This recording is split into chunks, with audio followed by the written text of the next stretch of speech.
I look forward to teaching the mystery school teachings. This is a kind of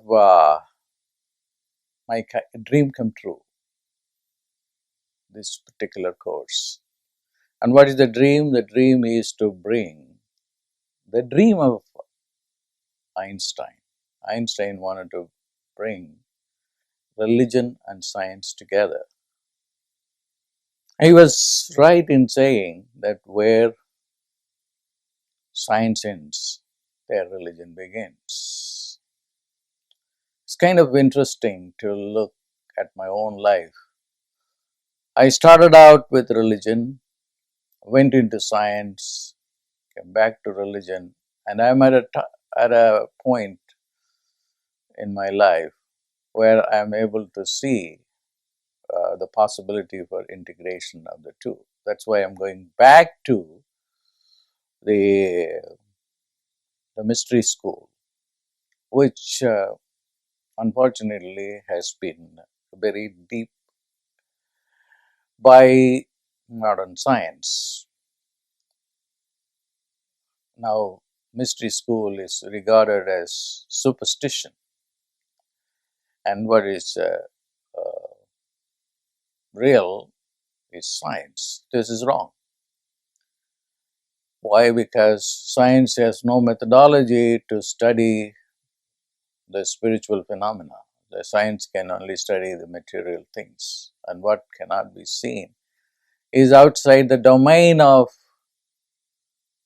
science.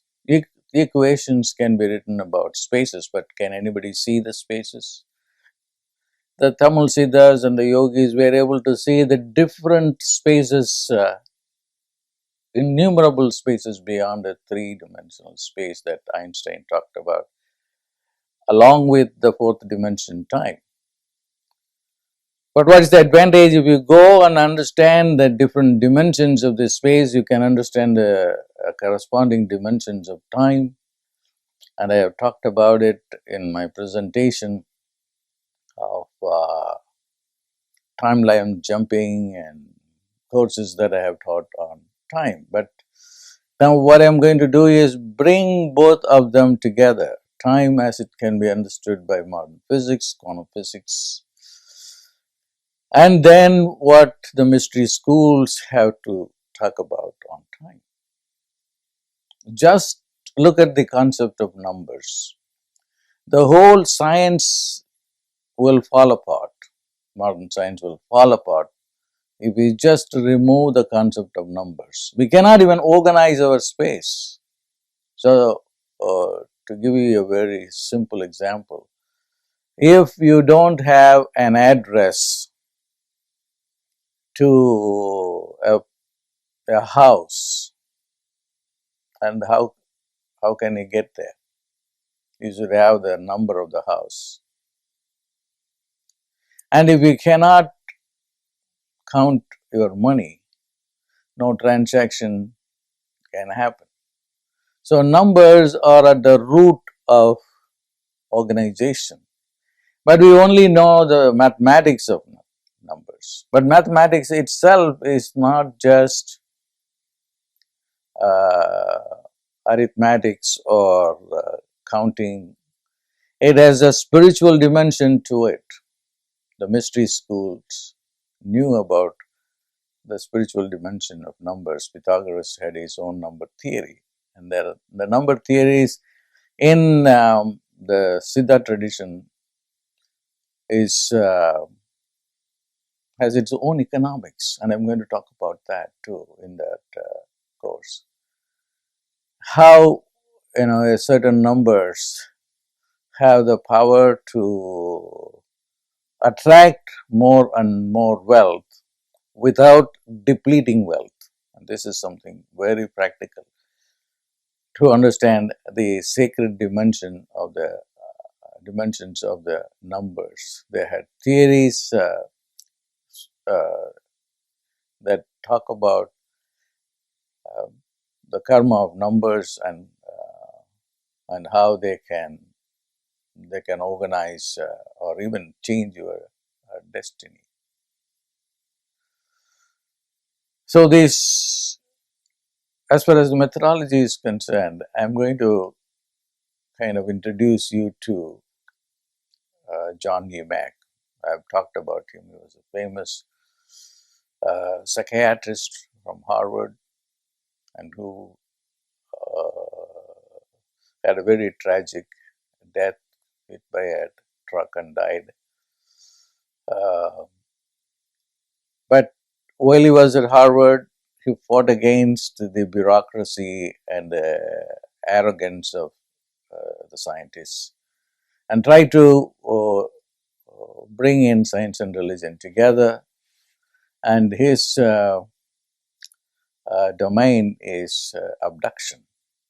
You can be abducted to another galaxy and you can get the knowledge and or wisdom of the people who are coming from the alien galaxies, and then they can give you a better brain. Although there has been many attempts and then the people are still working on it, they have not been able to bring this science and religion together. They still remain apart. But I'm not going to get into the politics that's going on there, but what I'm going to do in this course is how at least those people who want to be benefited by the alien technology will have ample opportunity to do that. You know, how the people who lived in Egypt and were responsible for the pyramids were able to use the technology and also in the labor of aliens to build the pyramids. I've been there several times in my life. So how can we benefit from these mystery schools? How we can understand time better? Now there's a great book called The Ending Time. It's a conversation between David Baum and J. Krishnamurti. And then they agree upon a concept that mind is time. Our mind is now sluggish. It cannot understand fast moving time. Whereas an alien, because by virtue of his own biology, which is made of light particles, could conceive of a time which is far more faster. Instantaneous manifestation happens when we live that kind of a time frame. So that's a matter of moving from material gross existence to an existence wherein we can process light. Our brain now has the capability to do it. Our brain can process X-rays. Our brain can process gamma rays. Our body can, but our brain can. The brain cells are capable of doing that. But why infrared? But why are we not able to use these things? Because we think that talking about midbrain and X-rays and gamma rays and using them are only subjects for Star Wars and science fiction, not for reality. But in this course, I'm going to show and demonstrate to you from various cultures how they use this technology, the light technology. A simple ritual can do a lot that we will not be able to accomplish with science. Now, I made some notes for you to talk about what I'm going to include in this program, although this is something that I prepared, the notes I prepared for CEOs of Fortune 500 companies and some consulting companies. So I thought that I would share with you at least some people who are ready. They would go and further investigate into what I'm going to talk about here. Here is some notes that I made this morning. The mystery schools knew how to get great ideas, and they got these ideas from the aliens who came. And then I want you to read this book by John Mack called Passport to Cosmos, wherein how the aliens came and abducted certain individuals, and then after the abduction they were brought back and nothing changed during the abduction process, where they were in a different dimension with a different intelligence, and then they were able to see things in a different way. And then in some cases they said that a psychic surgery was performed, and wherein the brain became more powerful, more able to understand things that they couldn't understand with the human brain. John Mack also talks about or compares this abduction to meditative processes. That's where I think I'm going to put my attention and then teach some techniques. This is because this is my domain, and the Siddhas have used that, how to use the technology of light so that we don't become victims to gross, slow-moving time. So what you can do in, say, like 10 years of time or 20 years of time, you can accomplish very quickly. This is mystery school teaching. In mystery school teaching, they say that high ideas move at the speed of light. So the ideas come to you at a certain time. They come and go in hyperspace time. Hyperspace time is beyond the three-dimensional time, and it is so fast, and it is there only for a fraction of a second, and then after it is gone, you cannot even remember what. So you have to be really alert and know more about this hyperspace time, okay, which moves at a tremendous speed, and then it brings with it a greater intelligence.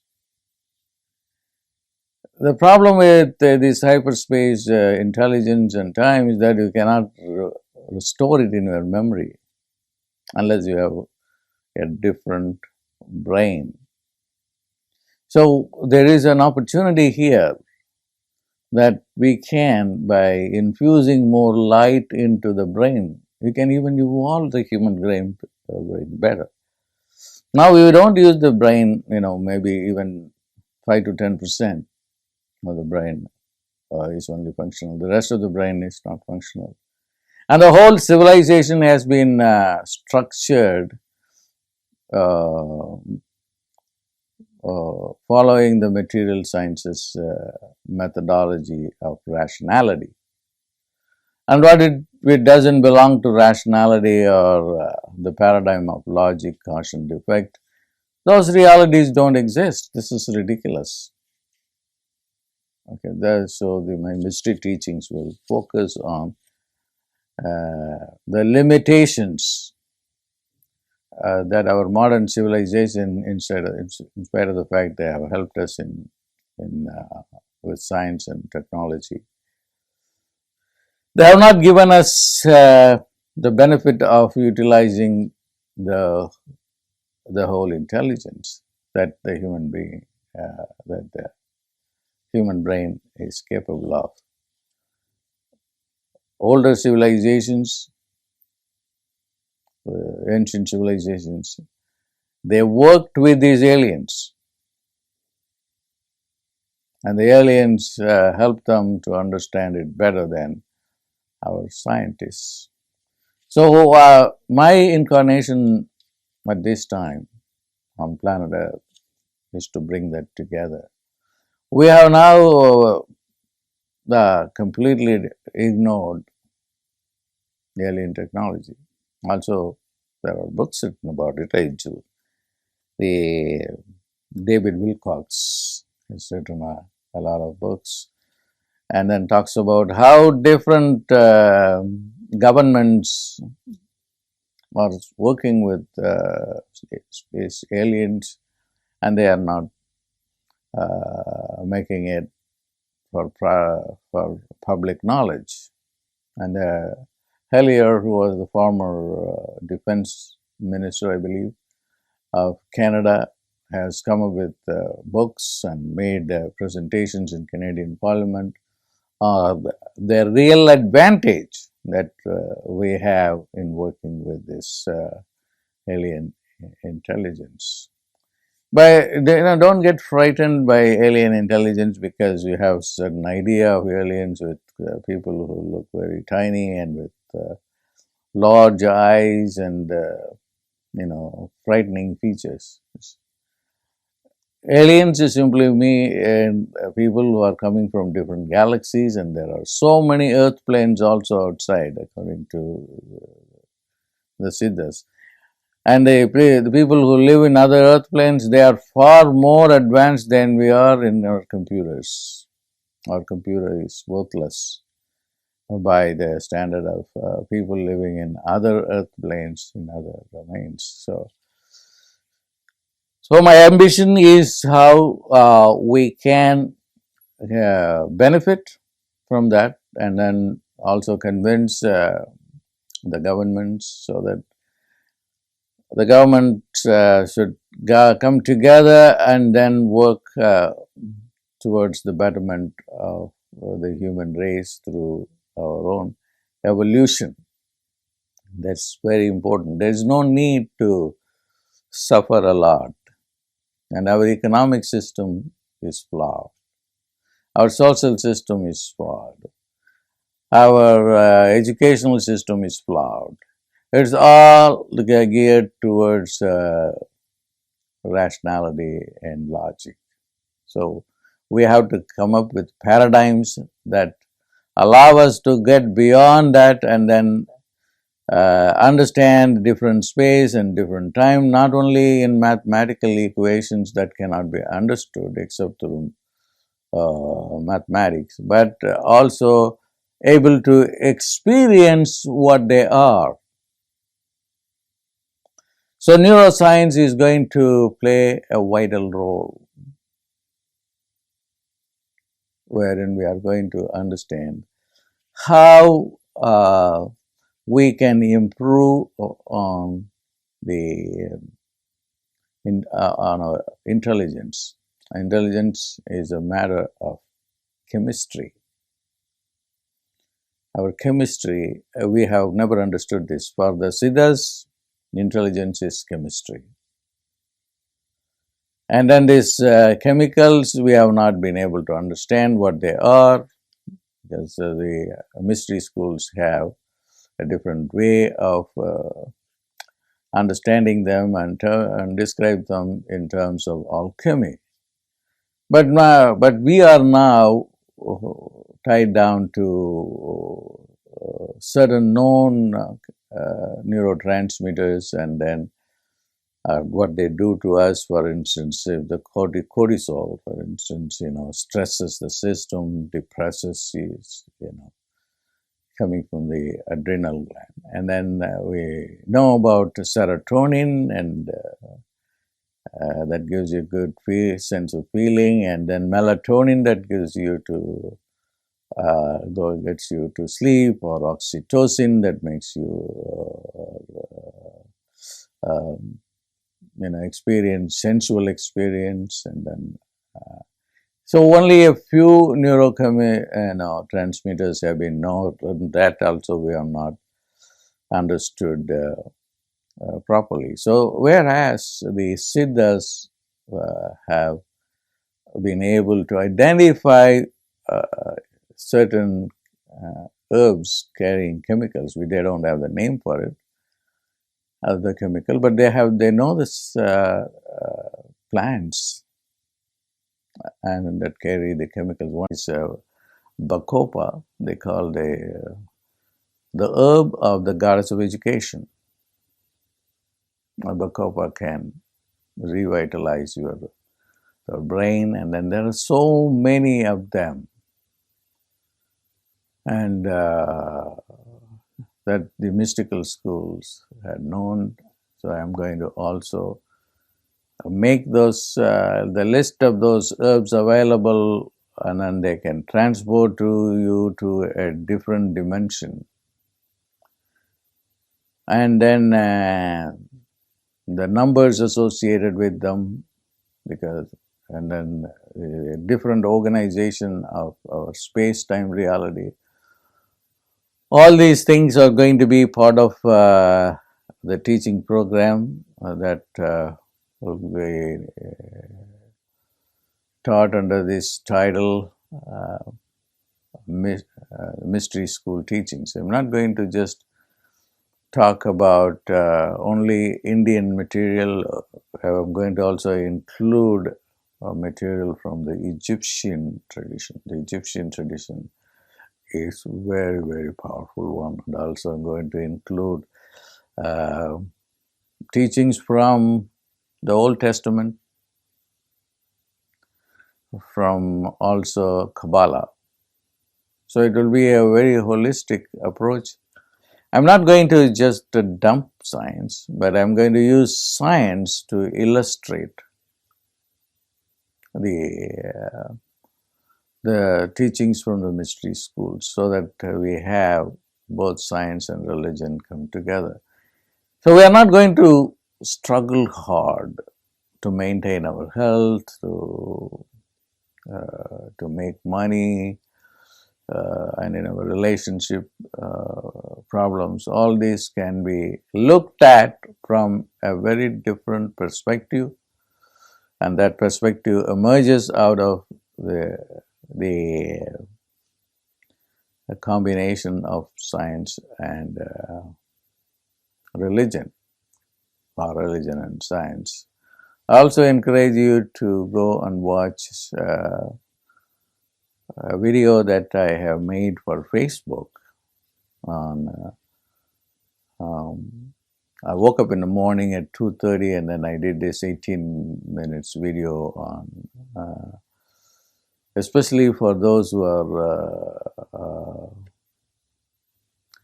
involved in running companies, CEOs. But that doesn't mean you should not have that knowledge. You should have that knowledge and use them. So that is available for you. So I want you to go to Facebook and look at that one. That's my latest video for the Facebook. So this, in a nutshell, is what I am going to be doing in the 1-year program on the mystery school teachings. I look forward to talking to you, and I want to invite you to join the program and be benefited by it.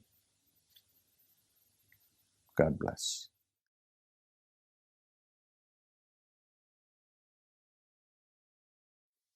For those of you who are not able to join the 1-year mystery school program, I thought I would give you some key points that I would be covering in that program, so that you could do it on your own. Number one, day passes by and life energy is getting depleted. So you have to be extremely careful about spending your time. And that's going to be one of the key elements of this program, so that you will not allow your life energy to be wasted in uh, not properly using the time. So, time is very precious. When you wake up in the morning, you are presented with a certain type of energy, and that energy is conducive to you for certain type of activities and not conducive for certain other type of activities. So, in other words, each day comes with a certain energy, and uh, and that energy is decided by the moon conjoining with a certain star. It is the day is known by the star. For instance, the first star is called Aswini, and it is the time that you can heal yourself. Aswini brings healing energy. And if you do not know that energy, you don't know how to use it. So, for instance, if you want to heal particularly an ailment, and that is the energy that you want to use. And there is another star like, say, Anuradha, that's a star for creating wealth. So, you don't want to miss that energy. Though this is this moon conjoining with the star. So you can go to Astrovade and then look at what the star of the day is, and by that you can know what is the energy of the day and what you can do during that time. And then you can analyze also the thought process that come to you during that time. That is very important. Now that I have given you this star and then how it influences the energy and then how you can use it. So, what is going to happen is, although I have said that 99.9% of the people won't follow through what I have said. Why? Because the karmic force is much more powerful than your human uh, efforts. So, what are you going to do? That's when you have to do a special meditation, and that meditation is Tirunelakantam, visualizing the blue light. The blue light will go and counteract your karmic, bad karmic energy that is disallowing you to follow through and take advantage of the energy of the day. So when you remember, oh my God, I am not following through this energy. Although you have this uh, technology through the app, Aura Watch, in every hour your energy changes, and if you don't use that energy properly, then you miss that opportunity. So you should first of all know what energy is conducive to you and what is not conducive to you, and that uh, you can either gain that knowledge by reading a small basic book on astrology. You know. So that's not going to take a long time. You can learn it. I have always said people, if you spend about like 30 hours, you can acquire this knowledge. And if you say, then I don't care, I don't want to spend that kind of time, which is quite natural. Because, as I said, the karmic energy will not let you do that. So that's one thing. Find out the energy of the day. Then the phase of the moon is another classification, which is like the first moon, second moon, third moon, during the dark moon period and the bright moon, so which is the waxing and the waning cycle. Each waning moon or each waxing moon has its own power. Again, you can go to Astrowave and look up the energy of the day. And these are really very good indicators of how the day is and how you can use them. The moment you become aware of the passing away of the time, then you will become very alert. Your success in life, I'm going to repeat it, your success in life is dependent on how you spend your time. That's why people who are extremely successful value their time. Even 5 minutes time for the Prime Minister or President is extremely important for him. For the Hollywood stars, the sports stars. For you, even months pass by and you have not made money, and you still say, I'm going to make money later on. You are never going to make it later on. So, this is one training that you have to do. It's a training, it comes by training. So, what you can do is, I have given this to you for free, completely out of my, compassion for human beings and how they are being uh, victimized by karma. I'm just giving this out to you. So you have to take this out and then organize your life. And if you don't want to organize your life, then, and you take responsibility for that too. This is something that will definitely change your time. You become conscious of the time, of the energy, and that's it. And this is a training that you need to do. And if you don't want to do that, then you have to face the consequences. Okay. And now, another thing that I want to share with you, which is very important, is again, look at your own thoughts. What kind of thoughts are coming at what time?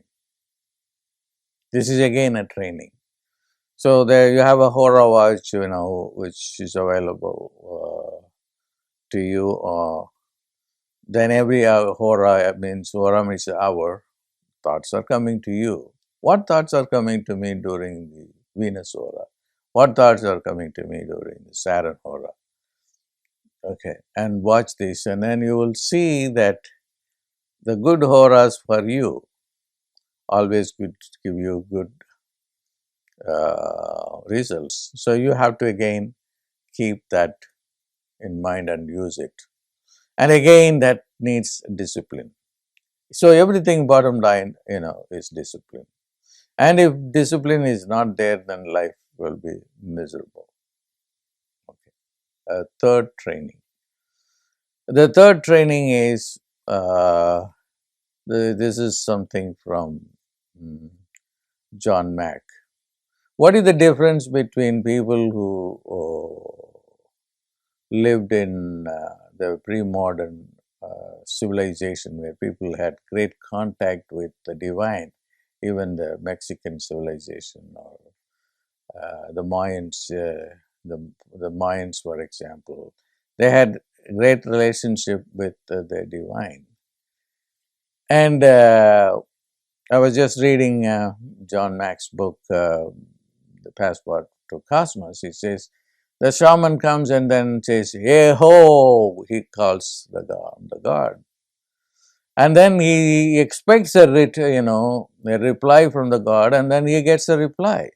And sometimes they come and take him to another dimensions and then teach him things and then they bring back to them. This is for them something very real.